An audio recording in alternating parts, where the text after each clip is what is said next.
श्रीराम दूतं शरणं प्रपद्ये। कल अयोध्या कांड विश्राम होकर भरत जी महाराज अयोध्या चले गए। राजकाज शासन को गुरु जी, माता जी, मंत्रियों और प्रभु की पादुकाओं की आज्ञा को मानते हुए शासन करने लगे। अयोध्या की जनता जनार्दन संयम के साथ 14 साल की प्रतीक्षा में इंतजार राम जी का कर रहे हैं। अब हमारे राम जी महाराज घर गृहस्थी के बंधन से मुक्त होके, अयोध्या के समाज से बंधन से मुक्त होके, और वन में जिस कारण भगवान आए और जिस कारण इस पृथ्वी पे जन्म लिया,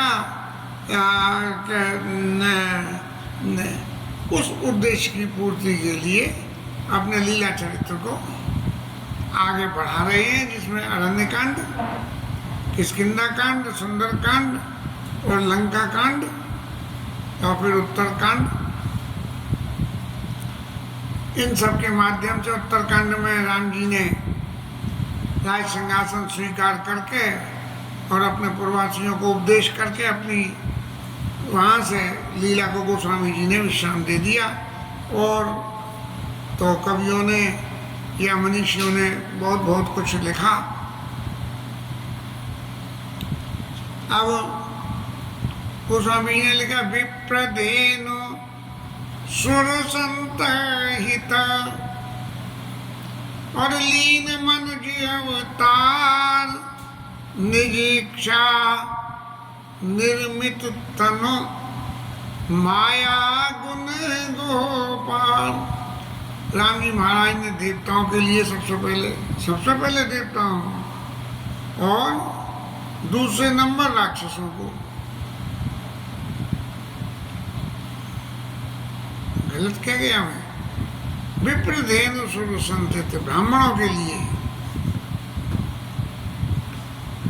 विप्रधेनु और फिर देवताओं के लिए और संतों के लिए। क्योंकि शंकर जी महाराज ने पार्वती जी को बताया कि जब जब होई धर्म के हानि, 12 असुर अधम अभिमानी, और तब तब प्रभु धरि विविध शरीरा, हरई कृपा निधि सज्जन पीड़ा। अब सज्जन व्यक्तियों की पीड़ा को हरने का समय आया। चूंकि दंडकारण्य में ये कि दंडकारण्य के वन में जिसको गोस्वामी ये अरण्य नाम दे दिया, अरण्य माने शायद वन का ही होता है, अरण्य कांड नाम दिया। यहाँ महाराज राम जी अयोध्या की जो ममता बंधी हुई थी उसमें एक ब्रेक लेके और मुनियों के हित के लिए उनके आश्रम में, सकल मुनियों के आश्रम जाई सुख दीन, सब मुनियों के आश्रम पे जा के सबको भगवान ने सुख दिया। ऐसा प्रसंग वर्णन इस अरण्य कांड में आता है।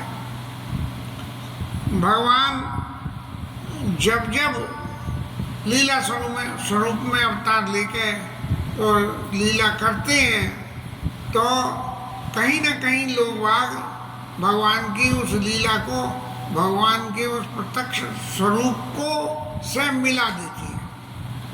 भगवान का चरित्र और भगवान की लीला, ये दो अलग अलग बात है। भगवान के चरित्र को चरित्र की तरह से हमें समझना पड़ता है और भगवान की लीला को कि भगवान क्या कर रहे हैं और क्यों कर रहे हैं, इसलिए उसे समझना पड़ता है। जब उस लीला को समझ जाते हैं तब भगवान का चरित्र हमारे हृदय में प्रकाशित हो जाता है।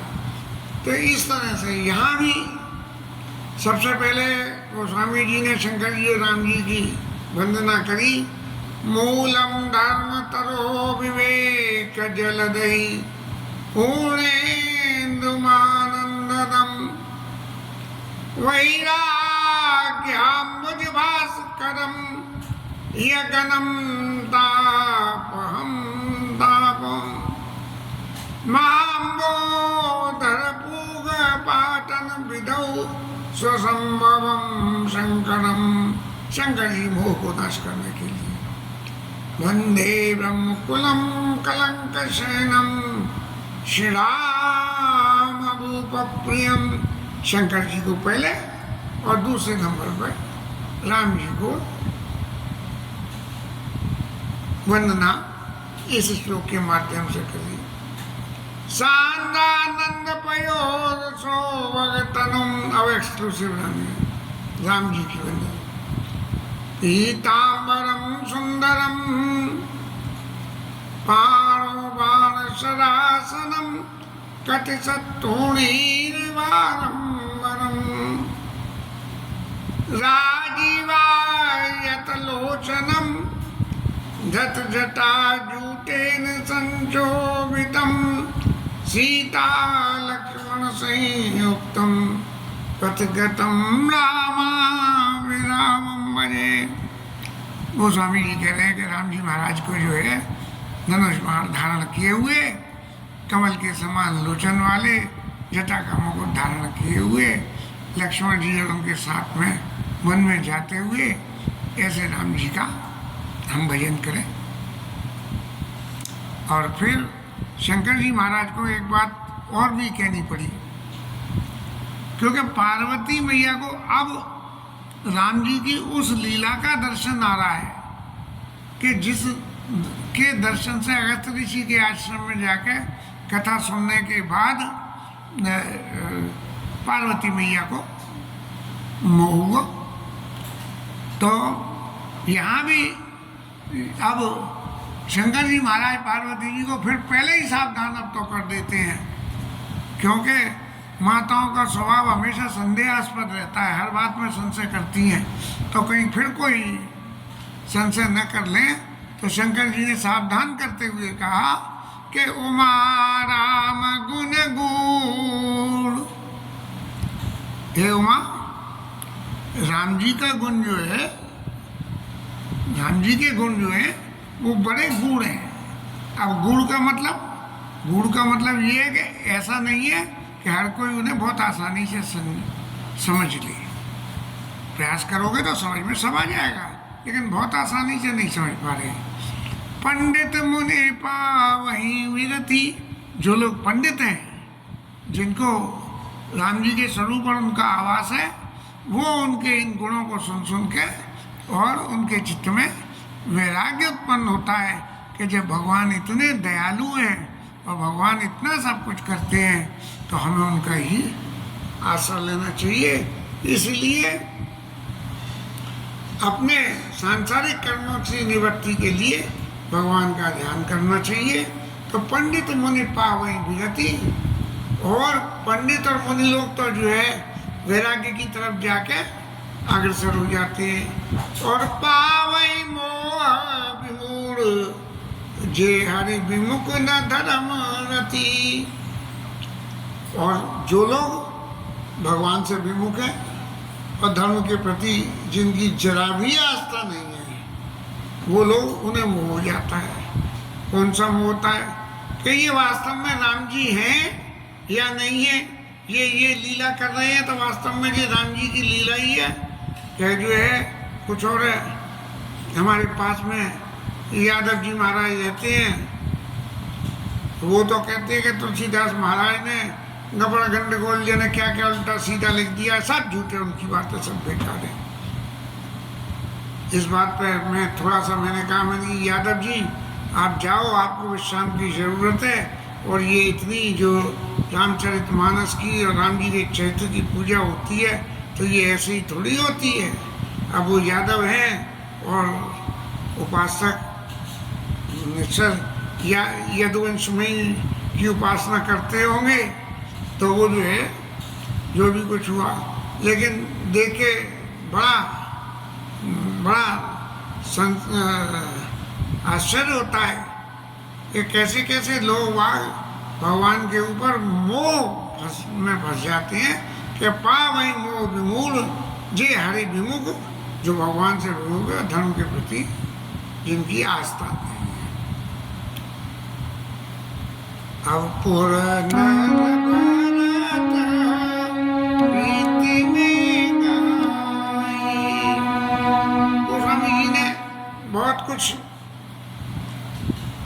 वासियों की, भरत जी की, और इस आपसी परस्पर इनका जो बंधन प्रीति का था उसकी कथा आप सब लोगों को सुनाई, और मति अनुरूप जैसा मेरी समझ में आया वो मैंने समझाया, वो मैंने लिखा है। ये तो पुरजनों की प्रीति का हो गया।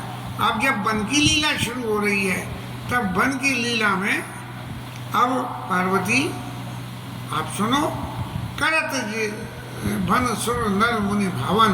अब जो वनों में अभी तक तो अयोध्या वासियों के, गृहस्थियों के, शहरी लोगों के लिए रहने की लीला थी, उसका वर्णन कर रहा था। लेकिन अब जो वन में रहने वाले मुनि हैं, जिन लोगों को भगवान के उन चरित्रों के प्रति रति है, उनकी मनपसंद लीला करने के लिए भगवान ने क्या क्या किया और क्या नहीं किया, इसका वर्णन सुनो।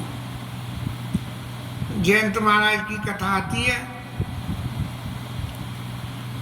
सब अयोध्या वासियों को विदा करने के बाद, सबके बारे में बातचीत करने के बाद, राम जी महाराज अपनी कुटिया में अकेले विराजमान होके, और कुछ ऐसा करना चाहिए कि जिससे समय काटने के लिए भी तो कुछ करना पड़ता है। अब आजकल तो हमें भी समय काटना बड़ा भारी पड़ गया है, भजन में मन लगता नहीं है, नहीं तो खूब भजन हुए, लेकिन करें क्या, मजबूरी है। तब राम जी महाराज ने जो है वहीं वन में से फूल लेके, और बहुत सुंदर जो है निरी कर भूषण राम बनाए। भगवान राम ने सीता जी की सहायता नहीं ली।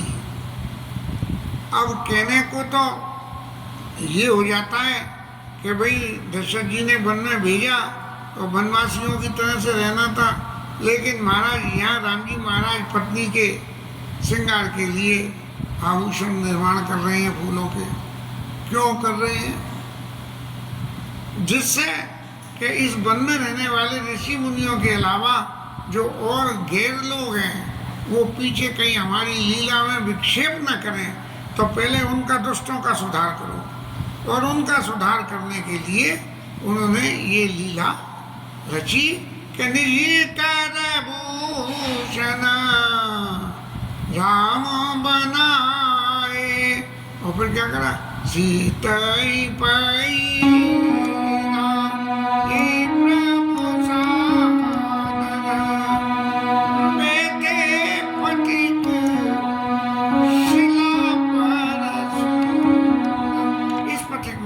शिला को, इस पटेक पत्थर होता कहीं है, कोई चमकता कहीं है, तो ऐसा कोई ग्रेनाइट की तरह का होता होगा मेरे ख्याल से। तो इस पटेक मणि की जो है वो शिला के ऊपर में बैठे और राम जी की शोभा का वर्णन। अब इंद्र महाराज तो खुद लोभी आदमी है, जरा कोई कुछ करने लगे तो उन्हें डर लगता है कि मेरा सिंहासन न हिल जाए।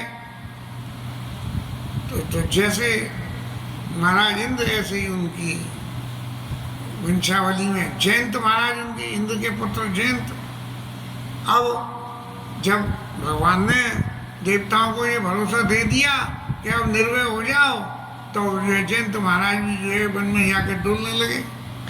और जैसे पार्वती मैया को राम जी के दर्शन हुए, देखा और मोह हुआ, ऐसे ही जो है जयंत महाराज की हो गया कि देखा राम जी अपनी पत्नी को, अरे राम जी महाराज वन में यदि हैं और ये अपनी पत्नी का श्रृंगार कर रहे हैं, तो फिर इनमें और मनुष्यों में ही क्या फर्क रह गया, तो ये वास्तव में राम जी हैं या नहीं।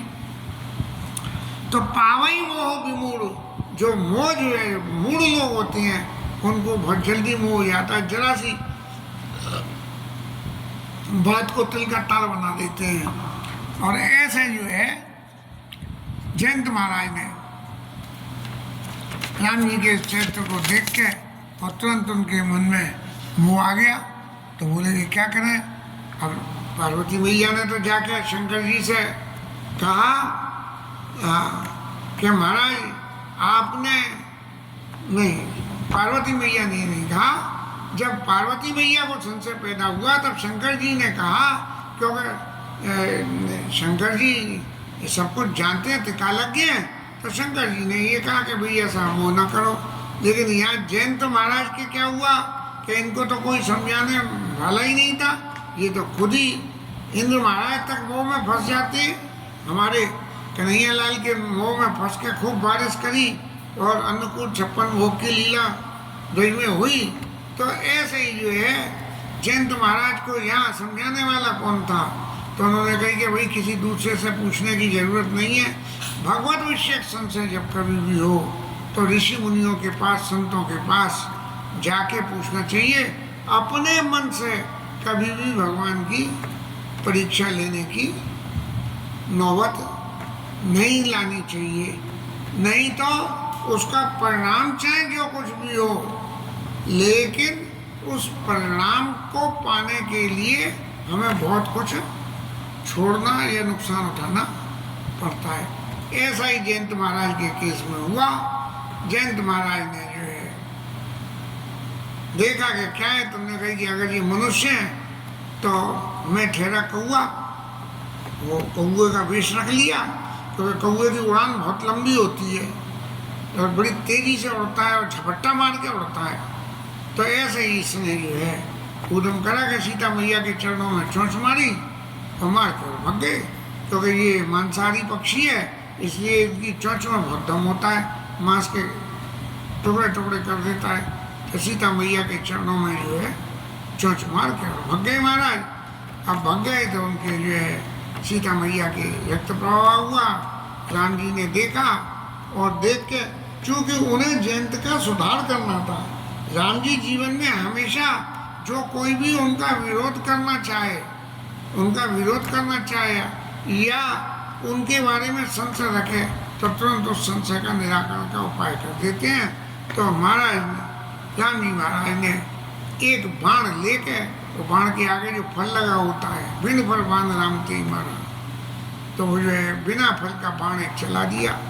अब चला दिया और कौआ महाराज ने देखा कि ये बाण आया तो वो तो उड़ चले, और उड़ चलते चलते क्या हुआ कि उड़े, और जब पीछे मुड़ के देखे तब क्या हो, जब बाण दिखे और कुछ दिखे ना उन्हें। और जहाँ तक उनकी पहुँच थी, पिताजी के पास गए, ब्रह्मा जी के पास गए, शंकर जी के पास गए, सबके पास गए, लेकिन किसी ने भी ये नहीं कहा कि काऊ बैठन कहा न कोई राख को सकई राम कर द्रोही।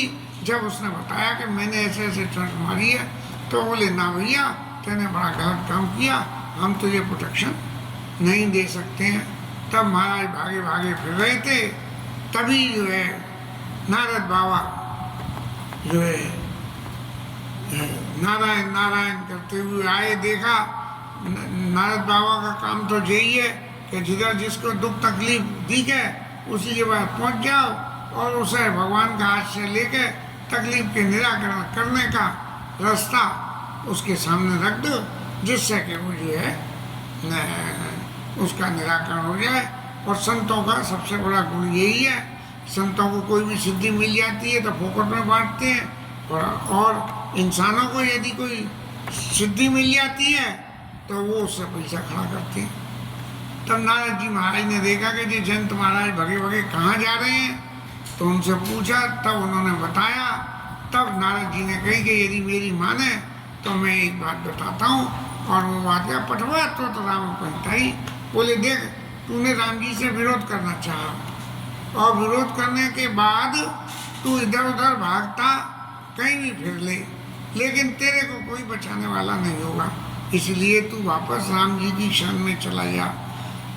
संत, नारद बाबा, गुरु जब कभी भी कोई गलती हो जाती है तो जीव को सीधा भगवान की शरण में ही भेजते हैं। और उन्होंने कही कि जाके चरण पकड़ लेना, तो भगवान के चरण पकड़ के और उनसे माफी मांगना कि त्राई त्राई दयाल रघुराई, महाराज मेरी रक्षा करो रक्षा करो रक्षा करो, मैं आपके शरणागत हूँ, मैंने बड़ी भूल करी और भूल करके उसका मैंने फल पा लिया। आपके बल का दर्शन करना था तो बल का दर्शन भी हो गया, और अपनी भूल का भी मुझे दर्शन हो गया, मैंने जो कुछ करा उसका फल पाया। तब राम जी महाराज ने जो है, क्योंकि कोई भी व्यक्ति को सुधारने के लिए कोई थोड़ा सा दंड देना जरूरी हो जाता है, और जब दंड देना जरूरी हो जाए तो उन्होंने दंड देने के लिए उनके भुसुंडी महाराज, जो जयंत के भुसुंडी बन के आए थे, उनकी जो एक आंख को फोड़ दिया।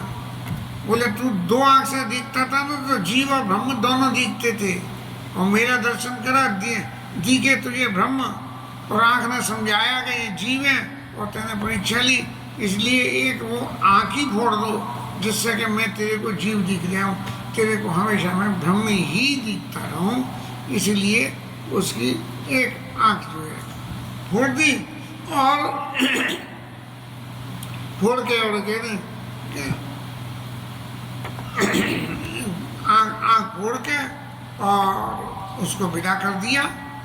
और गोस्वामी जी कहते हैं कि जिस तरह से राम जी के साथ में जयंत महाराज ने द्रोह किया, उसके हिसाब से तो उसका वध कर देना उचित था, लेकिन भगवान ने अपनी क्षमाशीलता के वशीभूत होकर उसको जो है माफ किया, और उसके ऊपर कृपा करके उसको छोड़ दिया।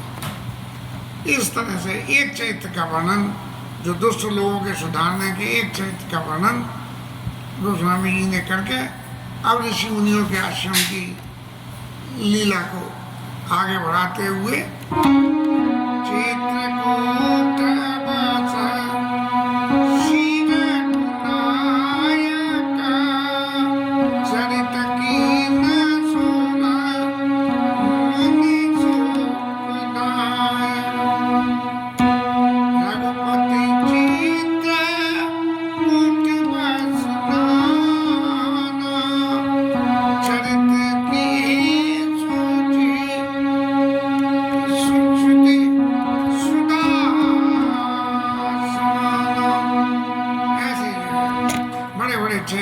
चरित्रों का वर्णन के ऋषियों के आश्रम में, अत्रि के आश्रम में महाराज जा रहे हैं राम जी। लेकिन जहाँ बैठ के इन्होंने जयंत लीला करी, तब इन्हें ऐसा लगा कि अब ये जयंत महाराज जाके मेरे गुणों का गान करेंगे, और गान करके कहेंगे कि देखो मैं तो धोखा खा गया, वो तो प्रत्यक्ष में भगवान है, तो जो मेरा लीला स्वरूप है वो खत्म हो जाएगा। इसलिए उन्होंने अपना स्थान बदलने के लिए उस स्थान से दूसरे स्थान को चल दिए, और अत्रि महाराज के आश्रम में गए। और अत्रि महाराज ये ब्रह्मा जी के मानसी पुत्र, और उन्हें जब पता लगी कि प्रभु आ रहे हैं, तब दौड़ के भाग के भगवान के पास गए। और राम जी महाराज ने देखा कि ऋषि महाराज दौड़ते हुए आ रहे हैं, तो वो भी तेजी से चलते हुए करे दंडवत करत दंडवत मुनियों लाए। अत्रि महाराज ने दंडवत प्रणाम किया, और उनको भगवान ने अपने हृदय से लगा लिया। प्रेमा बारी दो जन आनुवाए, भगवान से मिलके आंखों में ऐसा प्रेमाश्रु प्रवाहित हो गया कि अत्रि महाराज भी और हमारे राम जी महाराज भी दोनों बिल्कुल जैसे पानी डाल के नहा लिए हों, इतना प्रेम के अश्रु बहे कि जैसे नहा लिए हों। ऐसा आनंद अत्रि महाराज को हुआ। अत्रि महाराज ने राम जी की छवि को उनको पूजा करी, और आश्रम में आए। तो आश्रम में आने के बाद में उनको कंद, फल और मूल उनको अर्पण करे। घर में कोई भी आता है तो उसके मान सम्मान के लिए कुछ खाने को निश्चित रूप से दिया जाता है। तो ऐसी परंपरा हमारे समाज में भी है, ऐसे ऋषि मुनियों के समाज में भी होती है। अब अत्रि महाराज ने राम जी को ले जाके आसन पर बिठाया, और बिठा के प्रभु आसन आसीन भरी लोचन शोभा निरखी मुनिवर परम प्रवीण जोरे पाने स्तुति करत। अत्रि महाराज जी भगवान की स्तुति करने लगे।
भगवान के तो गुण हर कोई जानता है, सबके ऊपर कृपा करने वाले, दुष्टों का नाश करने वाले। इन्हीं भावों की वंदना में अत्रि ऋषि ने भगवान की वंदना करी।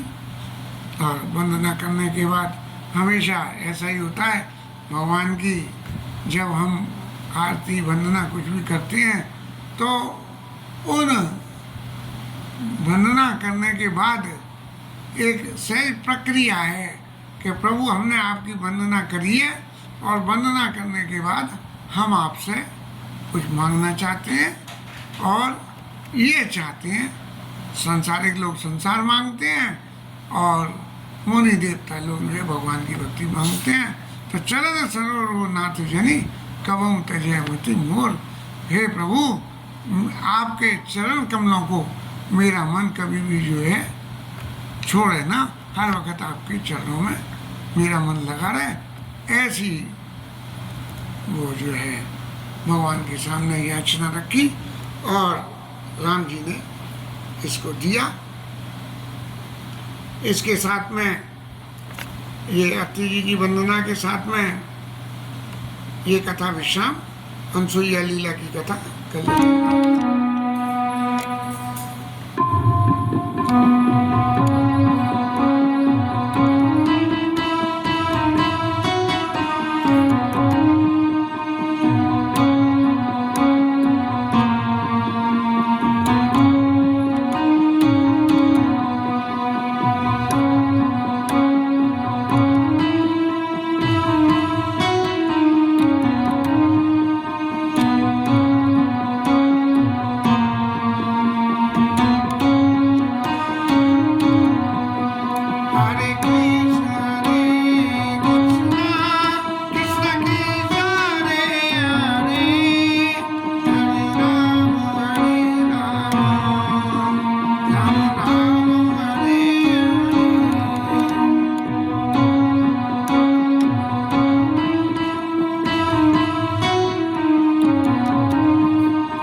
पवन सुत हनुमान की जय, उमापति महादेव की जय, श्री राज धरण की जय, श्री राधा रानी की जय, जय जय श्री राधे।